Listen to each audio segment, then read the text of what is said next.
Hello, everyone. Thank you so much for watching this special preview screening of Apart. I'm Leah Butler, Assistant Professor of Criminology and Criminal Justice at the University of Nebraska at Omaha, where my research focuses on corrections with a particular emphasis on the effects of race and racial attitudes on public opinion of correctional policy. I'm so happy to be here with you today to discuss this film. Today's event is presented by Nebraska Public Media in partnership with RISE Prison Reentry Program, which prepares people in prison for successful reentry through character development, job readiness, and entrepreneurship. We're pleased to have two representatives from RISE on our panel. Alana Alexander is the Youth and Family Programs Associate at RISE, and she has led the launch of their new Family Wellness Collective. Since her incarceration 17 years ago, she's advanced her education and begun work in social services in addition to her work with RISE. Welcome, Alana. And Chantal Wentz is the Volunteer Relations Manager at RISE. Chantal is a 2019 RISE graduate who uses her lived experience to help encourage others and has been a noted TEDx speaker.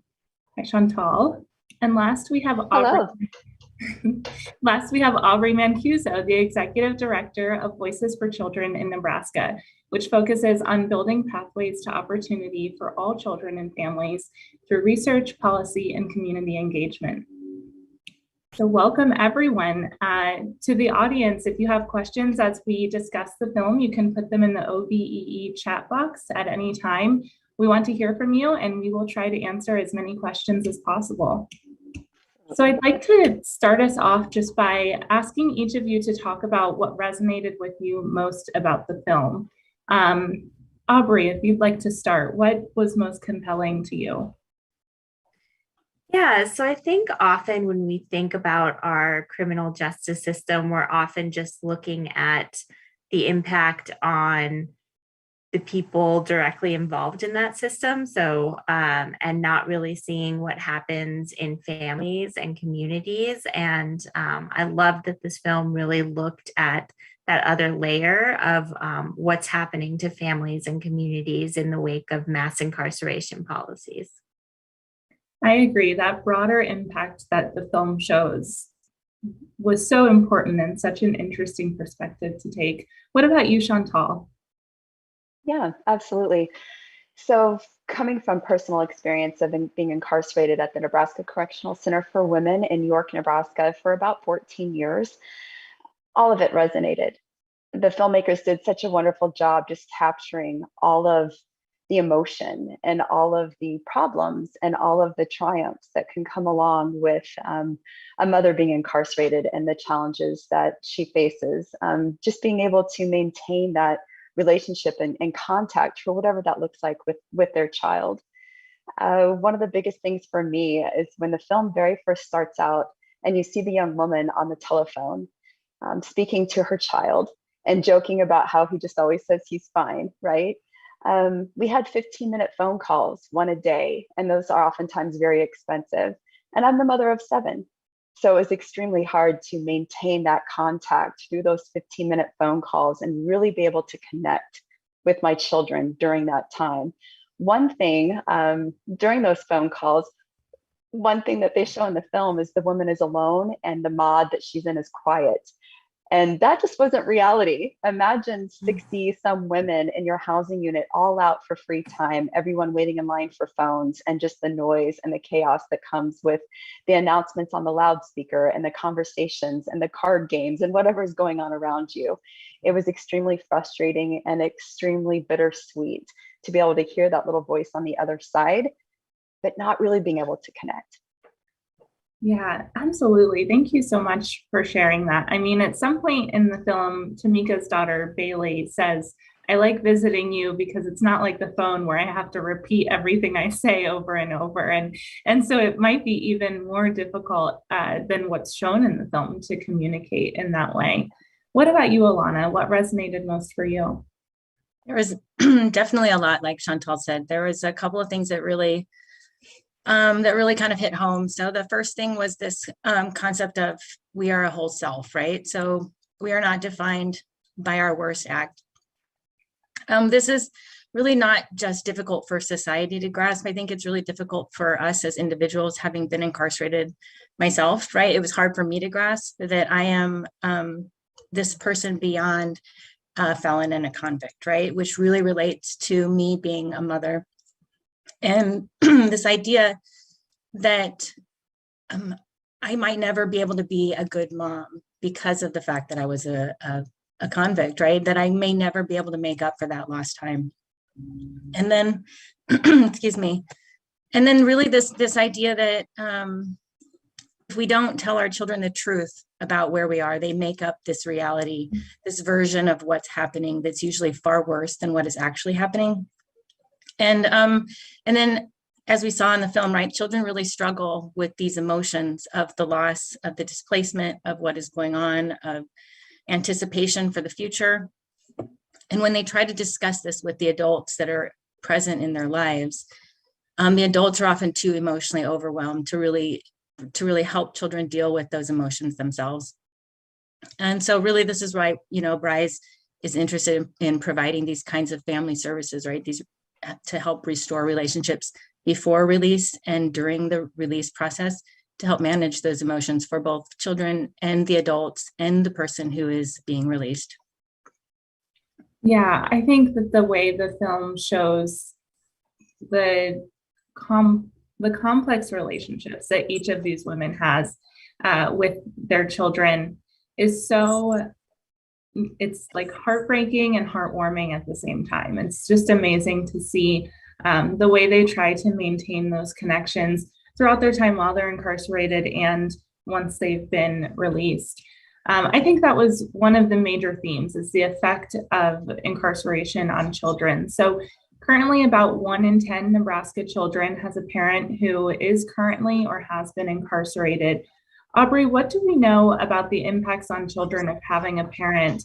Or one of the audience members asked about the impact on the parent of being a parent while incarcerated. Yeah, well, we know that having a parent incarcerated really does impact kids in a lot of ways. It often impacts a family's financial stability. It often impacts them emotionally. And I think, I mentioned before that our criminal justice system really doesn't account for that. And frankly, it doesn't have to be that way. We can think about how to better maintain connectivity between parents and children when parents are incarcerated. And I think that there would be a lot of benefits to that for both kids and people who are incarcerated, because it really can serve as a protective factor and make that transition back home a lot easier as well. Yeah, absolutely. Chantal and Alana, what are your thoughts? Yeah, so it's just to go along with what you were just saying, the 1 in 10 of Nebraska children will have either has or currently or will have an incarcerated parent. I had 7 children, like I shared, and that were in the Nebraska school system. And the support or lack thereof, of still this being the stigma or something that's just not talked about. They weren't getting any support, from school counselors or in their community. There just wasn't anybody talking about the fact that they did nothing wrong, right? And that there was nothing wrong with them. That stigma sort of followed them as they were growing up, and led to instances where they were bullied in school or where they were set apart from their peers. And things like that. As a mom, of course, was heart-wrenching, out of my control, nothing I could do about it. I'm just so excited that conversations like this are starting to happen, and that we, like you said, there's a better way to do these things. While I was at York at the Nebraska Correctional Center for Women, there is a nursery program there. There are day visits there, and those things are a wonderful first step. However, they were so kind of unattainable to so many women. Only a small population met the criteria to be able to participate in such visits and overnight visits or the nursery program. So while it was great for those few, there was the majority of us that weren't able to have those experiences with our children. And so that means our children missed out. right? And I know for me, I really struggled with trying to have meaningful relationships over the phone with my son, right? He was 5 years old when I started these phone calls. We were allowed 300 minutes a month, and there was a time when I tried to ration 10 minutes a day, but we had 15-minute phone calls and my son wasn't done at the end of 10 minutes, so there was days when I couldn't talk to him. But it was, it took a collaboration between his home life where he was living and me in order to have those meaningful conversations. He had to be in a room where he was quiet, where he would listen to me, no distractions, things like that. I had to learn how to have really focused conversations on how to ask him the right questions to get something other than, I'm okay, everything's fine, I did nothing today, right? I mean, we have those same conversations with our kids at the dinner table, when they're right in front of us and we live with them. So doing that over the phone was extremely difficult. And then, the idea, I was torn between wanting to see my son and bringing him inside a secure facility like that, where, he had to put his hand through a machine where he could be randomly tested for bombs and drugs, at 5 years old, at 6 years old. And the visitation room was, it was sterile. It was white. It was plastic chairs and vending machines and and he was traveling. I was in Texas and he lived in Kansas, and he was traveling 7 hours to see me a couple of times a year. And it was difficult. And it wasn't just difficult for him, but it was difficult for the adults who were bringing him, whether it was his father or whether it was one of my parents. It was a hard visit. And like in the film, right, when they were in a visitation and one of the guards says, offenders over here and visitors over here. And that's what it's like, they refer to you as inmate, don't touch the inmate. Don't stand too close to the inmate. Only one inmate at the vending machine at a time, so this is the reality of what you're trying to maintain an emotional connection with your family and your child during this time. And it's extremely difficult to do in an environment, just like Chantal was saying. Yeah, I think that each of you sort of touched on visitation and the difficulties of visitation, but also how visitation is a necessity for maintaining that bond while a person is incarcerated. So one of our audience members asked what services are offered to children of incarcerated parents. Do any of you know or want to talk about what's done to support children, either while they're visiting their parents, maybe how to make visitation better, or maybe what services are offered to the children, in their home lives?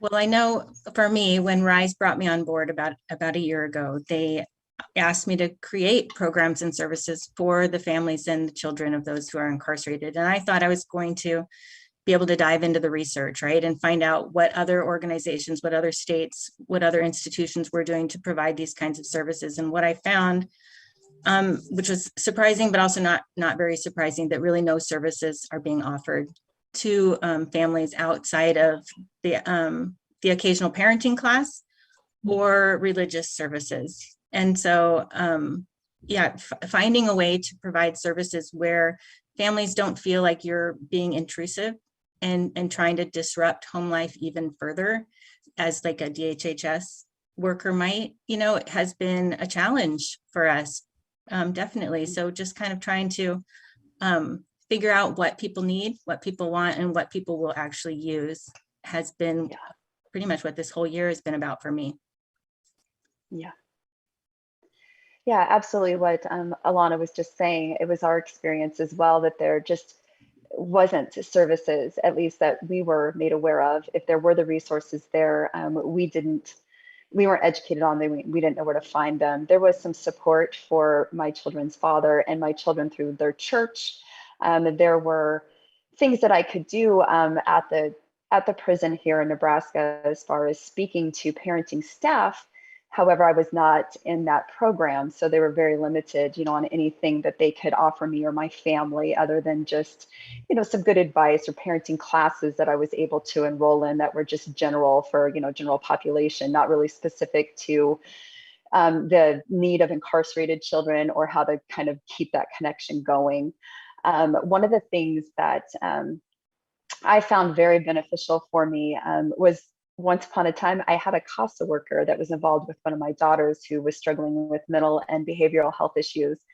And through that struggle that she was having, she became a ward of the state. Her father was unable to support her needs. So there was a brief time where a CASA worker came all the way out to York to meet me face to face and visit me at the facility. And first of all, that was pretty much unheard of from a lot of my peers' experiences with CASA workers in DHHS. So I felt extremely lucky there. And once she visited with me and she became educated herself on the visitation process. And she kind of weighed the pros and cons of how she thought it would affect my children, if it was beneficial for my daughter or not. And thankfully, she decided that it was. So there were some visits with my daughter there, and at least I had some communication on a regular basis with someone about her well-being and her progress while she was hospitalized for her issues. So, but again, that was only a short time of my 14 years. There were periods of time, 4 or 5 years would go by without any communication from my child's father and my children's father, and anything about their well-being or how they're doing. So it was difficult. There wasn't anything that I was aware of that would really help us to keep nurturing and building that relationship.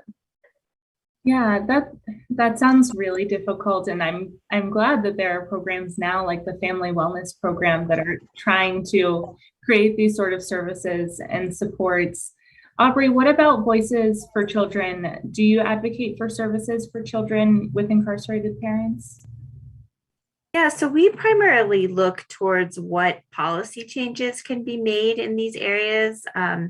I think what's been mentioned is that we currently really do not do enough to think about children and families. And really, if the goal is successful reentry into the community, that is really a missed opportunity right now in our criminal justice system to think about how we use parent-child relationships as a protective factor, as something that creates something positive to return to when you are coming home. I think there's so many things underneath that umbrella that we can think about. How does the proximity to where a person is placed impact their family's ability to visit? If cost or transportation is a barrier, what can we do about that? What can we do about the cost of phone calls? Can we create family-friendly visitation spaces, or not have such strict limits on physical touch when it comes to parent and children? All of these things are possible if we want to really invest in them and reimagine how we do things right now. I'd like to add. Go ahead. I was going to say, I'd like to add something here as far as having done a lot of outreach to provide services for families of the incarcerated right now in Nebraska. What I have come across is that there is an understood need that these services need to exist, right? And particularly here in Nebraska. But people are concerned about how this will be marketed. How will they invite families into the program? How will they offer these services without discussing incarceration up front? And I know that for me, I just say it. Children are not afraid to say it. You saw that. Does that mean jail? When that little girl asked about, the phone call, children are not afraid to say mom's in jail or dad's in jail or grandma's in jail, but adults are afraid to mention this to children. Yeah. And so if we're too afraid to even offer the services, how are we going to get the services out there once we do start providing them? That's, I think, to me, one of the big questions of today. Alana, I love that you brought that up. Absolutely love that you brought that up. My children were all over the spectrum in ages when I committed my crime, down from 1 year old to a 14-year-old and all the ages in between. And one thing that I never did I was never dishonest about where I was. I was always age appropriate honest as they, grew up with me incarcerated. And any conversation or any visit that we might have, I always very honestly answered all of their questions. To me, that was just so important to, just to let them know that, I trust them and that I value them, and that the fact that they are going through life, navigating things like school and first everything's without a mother home, to me, that just seemed like it would devalue those things and those struggles if I wasn't real with them about what was happening. So of course it was always age appropriate, but I never backed away or shied away from a question they asked me. I just felt it was very important to be honest with them from the very beginning. I love the way you talk about that as a way of showing your children that you trust them. I mean, I think that that's sort of what we see Tamika come to realize as her child has gotten a little bit older, that maybe it will be better and help her build a better, strong bond with her daughter to tell the truth about where she is. And, you know, you see her do it in an age appropriate way, like you said, but you can tell that her daughter is able to handle that in her own way. Thinking about the re-entry process, what are some of the barriers to re-entry that you all have seen, either through your personal experiences or with the people that you've worked with? Well, from my own experiences, reentry services were not offered when I was released from prison. This was in 2009. So I believe reentry services are fairly new, and I love that they are happening and that they are there. I know when I was released from prison, I left prison with my number across my chest and a bus ticket, you know, and I didn't want to ask my family to send me an outfit. I didn't want to ask them for one more thing, right? To get on that bus without my number across my chest. I just couldn't do it. But I love that there are these reentry services, you know, and how in the film, her peer, right, and mentor was there to pick her up and to walk her to the next stage of her life, you know, and that is what reentry services do now. You know, they are peer support often, and we're providing services. But what I have found just with family support is that people are so used to doing things on their own.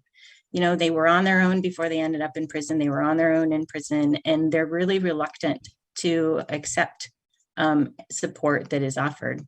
And so that is definitely one of the barriers that I have found, is getting somebody to accept the cell phone that RISE offers, to accept, you know, the hygiene bag, just simple things like that. They're like, no, I can do it on my own. So. Yeah, just to kind of add to what Alana was saying, my experience with RISE is like what she shared. But the cool thing about our program is we have a 6-month in prison program. So our staff is able to interact a couple of times a week with people while they're still incarcerated. So we've known this person working through the program for 6 months. We now have got their trust in a place that's very extremely hard to gain trust, with a demographic that's not easy to trust, you know, or to put their trust in others. So now we know them, they know us, and we're able to start a year before the release with our reentry team to go in and meet with them while they are still incarcerated, to start identifying those individual needs. There's a 24-page a reentry plan that is authored by the participant along with one of our reentry specialists, so that when that day comes, when they're able to parole or to walk out of a facility and have the end of their prison time, very much, sometimes it's physically Erica there picking them up at the gate. It's somebody taking them and introducing them to background Finley landlords that RISE has established relationships with to help them obtain housing. An employment specialist, Eduardo, that we have, that's, you know, reaching out to employers all through Nebraska, just educating on second chance hiring. Barriers for reentry are the very basic needs. They're the things of, where do you find your psychiatric meds? What if you need substance abuse treatment or support, or AA groups? Where do you find them? Transportation is huge. You know, there's all just these basic needs you have to focus on. And now we're in pandemic times, which makes it even 10 times as hard.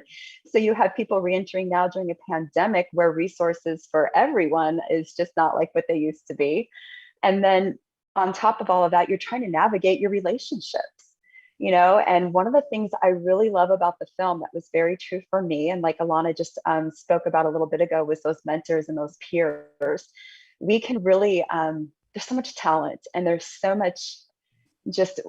many women that I came across that I was incarcerated with that obviously became like family. I was there 14 years with them. We were experiencing the worst time of our lives together and going to groups together, like in the film, and just sharing our traumas and supporting each other. And for me, upon my reentry, there were a lot of those women that had gotten out before me that showed up and they were there. I mean, one literally furnished an apartment for me because I shared something with her while we were incarcerated. So, it's really just that new community. It's that, and preparing the community to accept and to support the people that are coming out. That's one of the pleasures that I get to do through my role as the volunteer relations manager at RISE, is I get to speak in the community about not only my lived experience about our program, and then kind of bridge that gap between incarceration and the community, and really just prepare people to help support our returning citizens.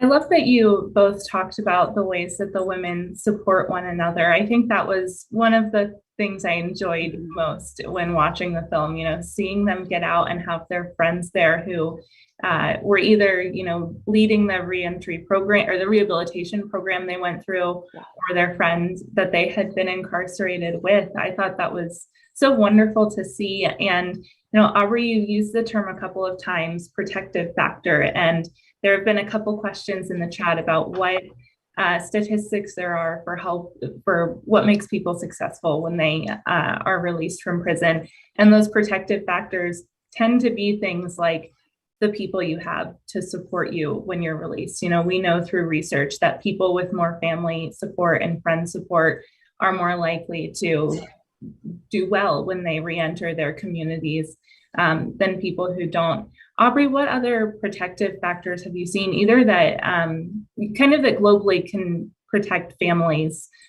from further harm once a person has been released from prison?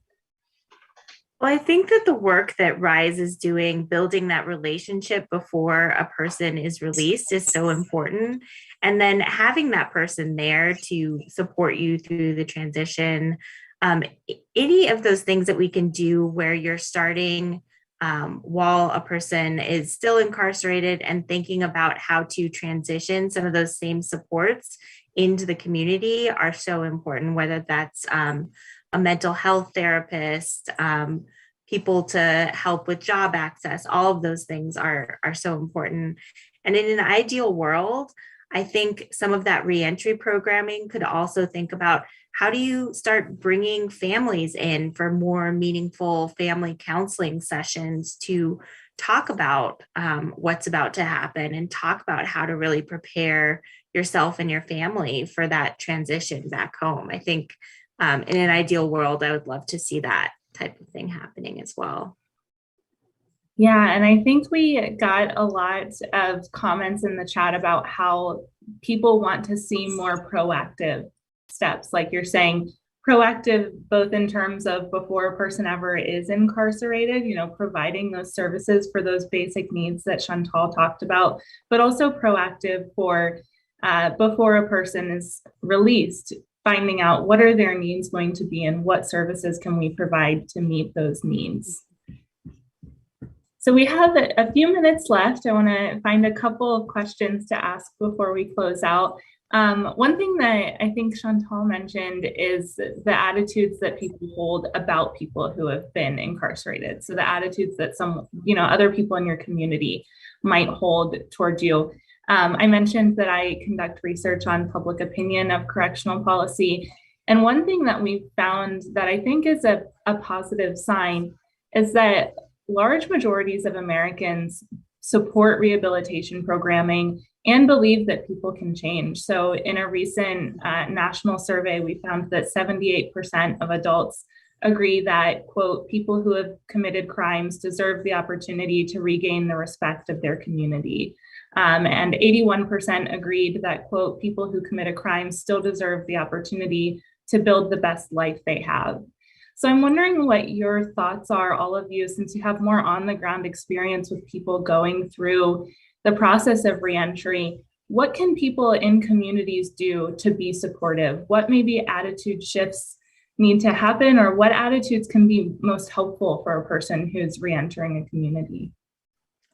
Well, I know for me, one of the next question that I would like to see on that survey list is, would you support a halfway house next to your home?